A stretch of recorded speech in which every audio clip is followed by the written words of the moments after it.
Armed assassins break into a soldier's home, killing his wife and unborn daughter. But the man they left alive soon becomes their worst nightmare. We open in Aleppo, Syria, where a team of Navy SEALs surfaces from the water and quickly eliminates 2 rebels. Among them is John Kelly, played by Michael B. Jordan. The SEALs meet up with CIA agent Ritter, who explains their mission. The hostage is a CIA operative. We believe he's being held by Syrian government forces in a nearby building. Rescue an imprisoned CIA operative in a nearby building. But when John asks how many insurgents they'll face, Ritter casually admits he has no idea, sparking tension between the two. I don't have that information. Wow, that was a good talk. That night, the team approaches the target building quietly, taking out a guard before blasting their way inside. They fight through heavy fire, but the SEALs cut down the enemy with ease. They storm a room, kill everyone inside, and rescue the hostage. Hostage identity confirmed. It's him.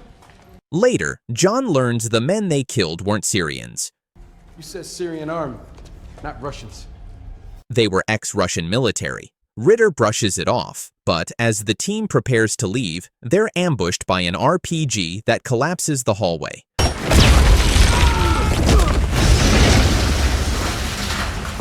A few men die, and Commander Greer falls through the floor below. Ritter refuses to help her and leaves, but John and 2 Marines stay behind. That's when they realize they're inside a Russian arms depot and Ritter has been lying to them. John dives down to fight alongside Greer, and together they battle their way toward the exit. John takes out 2 soldiers in an ambush. Then he and Greer catch up with Ritter just as he boards a helicopter. John demands answers, grabbing Ritter aggressively. Russians killed one of my men. That's a job, sweetheart. But Greer orders him to stand down. Ritter smirks and calls in an airstrike that wipes out the weapons stockpile. 3 months later, John is back home with his wife Pam, who's 6 months pregnant. They celebrate with friends at John's parents' house. John has left the Marines and is excited about a new job offer as a private security guard. It's private security. Good hours, good pay. Meanwhile, in North Carolina, one of John's old Marine buddies, Rowdy, is killed when a van deliberately runs him over outside his home. In Atlanta, another Marine, Keith, gets stuck in traffic behind a suspicious van. Gunmen jump out and open fire, killing him instantly. Back at John and Pam's home, they return from the party and get ready for bed. She's gonna be a daddy's girl. Oh God, I doubt it. Then tries to get a little intimate, but Pam is too tired and just wants to sleep. John heads downstairs to chill with some music, unaware that a squad of armed men is outside, cutting off the power to his house.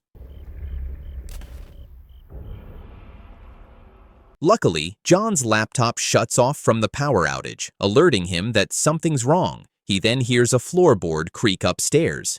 Grabbing his gun and flashlight, he moves cautiously. Meanwhile, the assassins storm into Pam's bedroom and open fire at the bed. John reaches the top of the stairs, kills one attacker instantly, and takes down another in a close-range fight.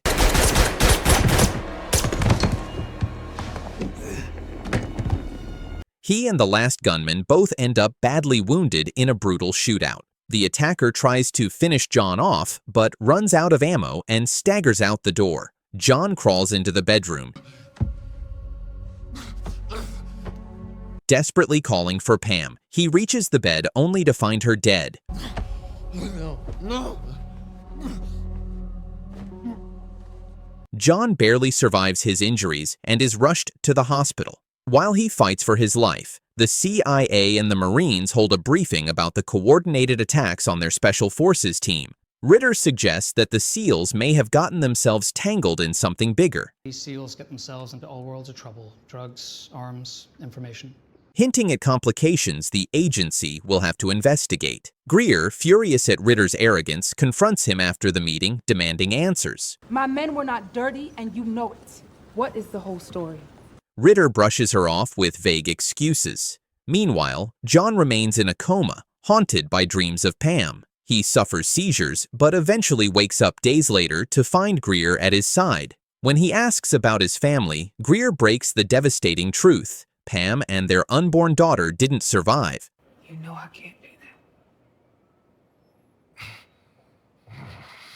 John is shattered, breaking down silently before demanding to know who ordered the hit. He insists the killers were professionals. He tells Greer about the attacker he killed in the bedroom and the one who escaped, but she admits she doesn't know who they were. And even if she did, she wouldn't be allowed to share it. Later, Greer is back in her office when she receives a visit from Secretary of Defense Thomas Clay, who notes that her late father always spoke highly of her judgment. Speaks very highly of you and your judgment, which is why I would like to talk to you about John Kelly. Clay gets straight to the point. He wants to know if John Kelly can be trusted because he has a plan. Meanwhile, John starts his recovery, determined to regain his strength. Clay calls Greer into a high-level meeting where Ritter, clearly unhappy with her presence, presents his findings. He shows them a photo of the son of an FSB chairman who was killed during the raid on the Russian arms stockpile. Ritter believes this man's death sparked the wave of revenge attacks on the Marines. So you were actually telling me massacres of our men and their families were foreign attacks on U.S. soil? Russians. On the table are 3 confirmed attackers' photos. Greer immediately points out that there should be a 4th man. Ritter coldly dismisses her question, dropping the bombshell that the CIA has officially closed the case. Clay, frustrated, admits his hands are tied if the CIA won't pursue it further. Later, Greer meets John for a drink. She knows how much John despises Ritter, and now she fills him in on the CIA's decision to walk away from the case. I finally understand how you felt on that helicopter in Syria. But she also hands him the photos of the attackers, which she secretly got from Clay. She tells John that while 3 men are accounted for, the 4th is a ghost. What's the 4th? He survived as a ghost. Someone with no record, no trail, and no name. All of their passports were issued by Andras Aliev, an ex-FSB operative Greer describes as untouchable. A few nights later, John returns to his house, which is still taped off as a crime scene. He walks into his room and breaks down, sobbing over the loss of his family.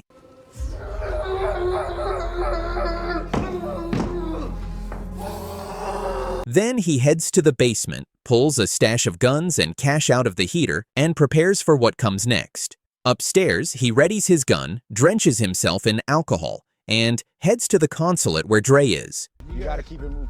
Can we trade?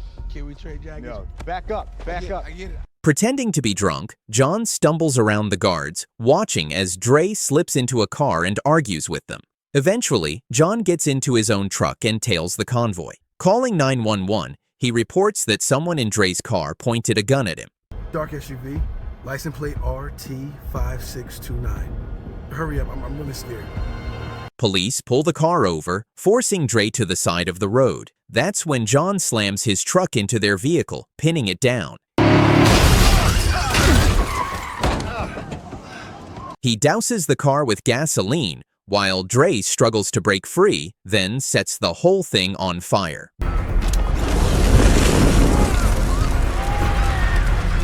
John storms into the burning car, shoots the driver, and shoves his gun in Dre's face. He demands the name of the 4th attacker. Give me a name.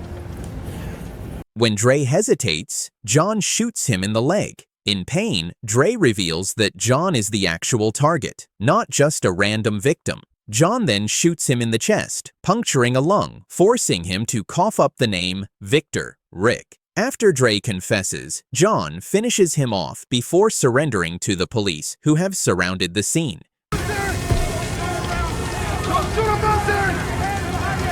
Meanwhile, news spreads fast about Russians attacking U.S. Marines, but the CIA and the administration scramble to cover it up. Ritter tells Clay that they think Greer leaked information to John. Ritter worries about sending the wrong message to Moscow, Some situations warrant thinking outside the box. but Clay shrugs it off, saying John shook the tree, and now they'll just have to wait to see what falls out. John, however, is locked up in prison, facing a life sentence. We served a country that didn't love us back. Betrayed by his own country and still mourning his family, he makes it clear he'll never forgive. He also reveals he's uncovered new intel, but Clay will only hear it if Greer can get him out of prison. Why do you think I ended up in a prison full of Russian mob? Think about it. Not long after, John hears someone speaking Russian outside his cell door. A guard steps in and orders him to turn and face the wall, telling him he's being moved. If you can't tell me where I'm going, I'm not moving. When John refuses, the guard storms out angrily. John rips off his shirt, wraps a towel around his fist, and floods his cell sink, psyching himself up for the fight he knows is coming. Moments later, heavily armed guards storm in, and John goes berserk. He takes them down one by one, slamming fists, snapping bones, and even grabbing one by the throat.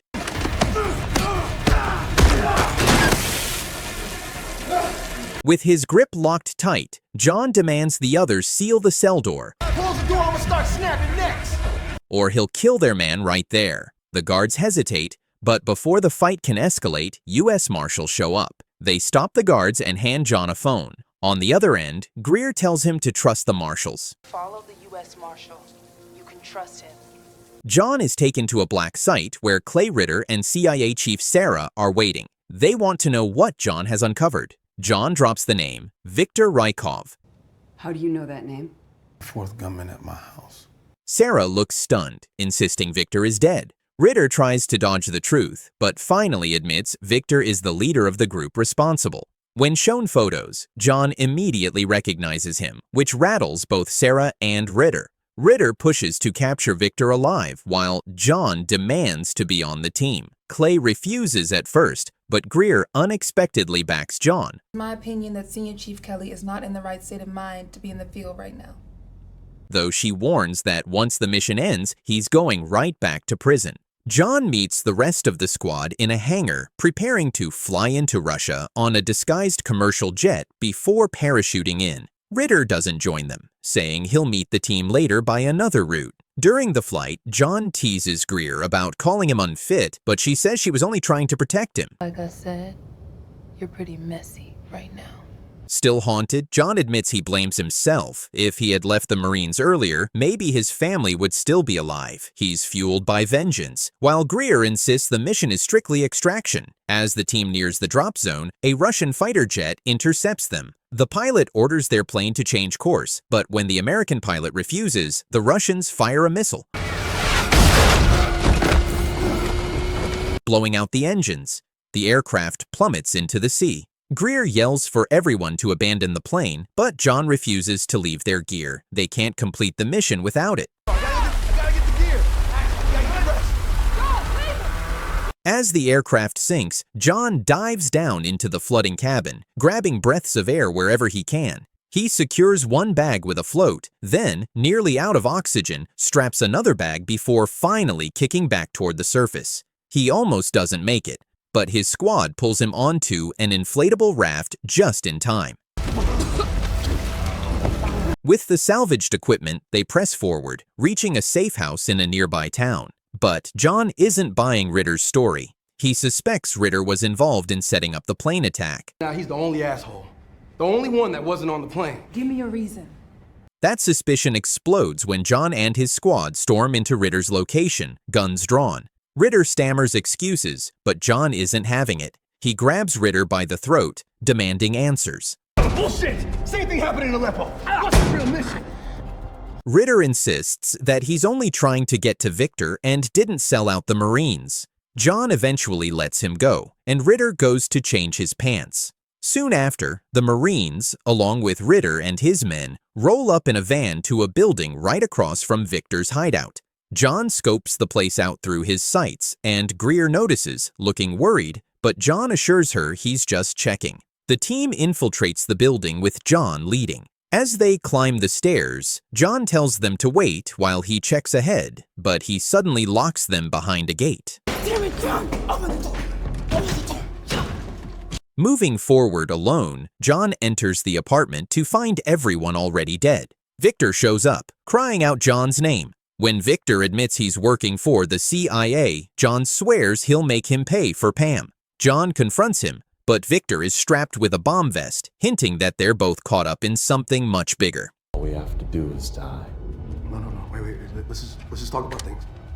John pushes him to keep talking so he can get more answers, but Victor just says he's a patriot before blowing himself up. The rest of the squad catches up, and John tells Greer Victor was waiting for them. Suddenly, a sniper opens fire, wounding one of the soldiers. They can't spot the shooter, so John uses a shard of broken glass to pinpoint his position. You're covered! Get him! Go! He lays down cover fire as they try to drag their injured teammate to safety. Another sniper joins the fight, forcing them to duck for cover outside. 2 cops show up, but the snipers immediately gun them down. John realizes the situation is being staged to look like Americans killed Russians on their soil. And if they die here, Russians will find dead US soldiers on their turf. That kind of setup could spark a war. With the squad laying down fire, John keeps them moving. John blasts a hole through the wall into the next apartment. While he distracts the sniper, Greer sneaks around to ambush him. She bursts in, but her gun runs dry and she's forced into hand-to-hand combat. The guy is stronger, but she fights back hard, eventually stabbing and killing him. The squad heads for the lobby, but the building is already surrounded by police. John comes up with a plan. He'll draw all the attention while the rest escape. Greer resists at first, but John reminds her he's a convicted felon. We're not leaving you behind. He's the only one who can die here without sparking an international crisis. Reluctantly, she agrees. John rushes to the roof, launching grenades and unleashing gunfire to buy them time.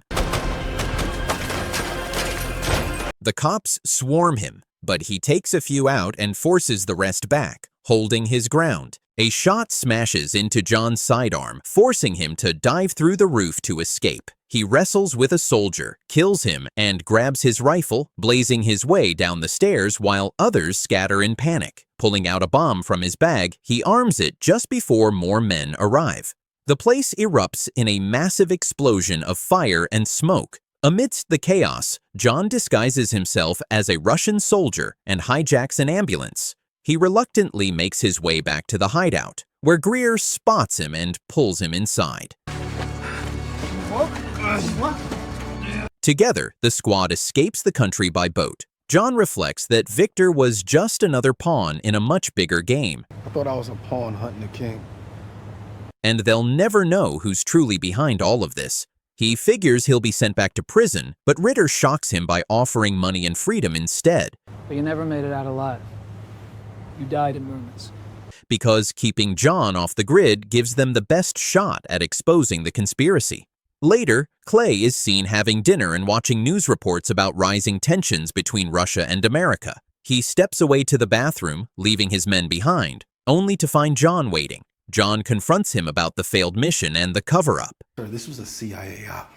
They ran it out of DC the entire time. They're trying to heat up tension with Russia. When Clay slips and reveals he knows more than he let on, John's suspicions are confirmed. He seizes Clay by the throat, choking him out. Clay wakes up chained inside John's car. John demands answers. Why my family? My wife, my daughter. Threatening to go after Clay's family and force him to watch unless he talks. Cornered, Clay finally admits the truth. He orchestrated everything to push America into war, believing it would make the country powerful again. John buckles his seatbelt and drives the car straight off a bridge into a river. He orders Clay to call out Pam's name, and when he does, John coldly watches him drown. Underwater, John drifts in silence, imagining himself reunited with Pam in the afterlife. We then see Pam and John's funerals. Greer accepts the folded flag on behalf of his family before returning to her car, where John is waiting, very much alive. Ritter, armed with the recorded conversation between John and Clay, uses it to blackmail the government into granting John a new identity. I need a favor. At a train station, John says a final goodbye to Greer and disappears. What are you gonna do, John? What we do best. Disappear. And that's the wild ride of the movie. If you had fun on this recap adventure, smash that subscribe button and join us on our brand new journey of movie recaps.